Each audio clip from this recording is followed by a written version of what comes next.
There's no nice way of saying this, but mental health provision in the UK is very poor. I must point out here that I am not knocking the doctors. Doctors are the hardest working, most dedicated people you will ever meet. The problem is the system. If you go to your GP with a broken ankle, they can diagnose it really quickly and send you off for an X-ray in the A&E department.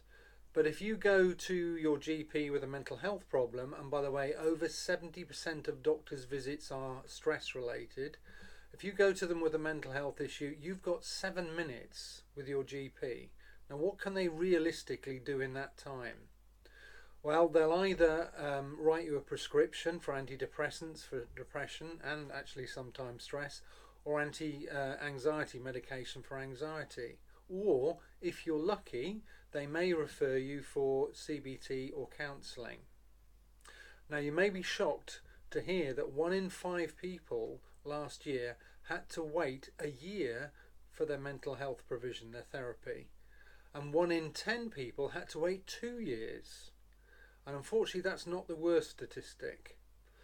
The worst statistic is that only 41.8% of people actually finished their mental health therapy program. Why? It has to be because those things weren't working.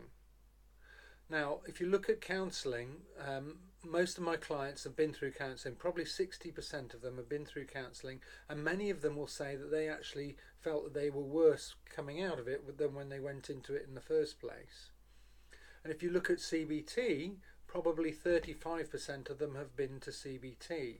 And the problem with CBT is it's teaching you mental strategies to manage your problem. Why would you want to manage your problem when you can beat it?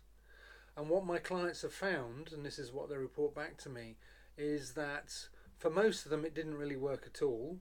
And the reason for that is it requires a huge amount of willpower. And for the others, it worked probably for a month and then it stopped. The big issue here is we've got to stop medicating and managing the problem. We've got to beat them.